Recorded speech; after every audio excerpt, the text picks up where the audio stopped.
দেখ তুই যখন জেলে ছিলি 1 বছর, তো আমি বুড়া দেহে তোর জন্য 64টা রোজা রাখছি।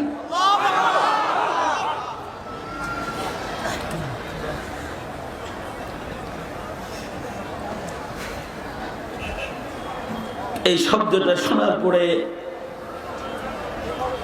আমার বাকশক্তি বন্ধ হয়ে গেছে, কথা বলার কোনো ভাষা আমার ছিল না।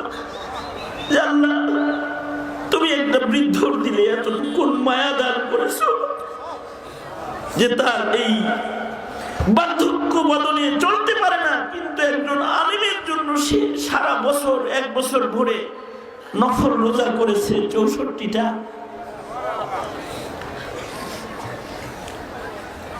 আমি বললাম অবশ্যই আপনি আমাকে দেখবেন, আসেন আমার বুকে আসেন।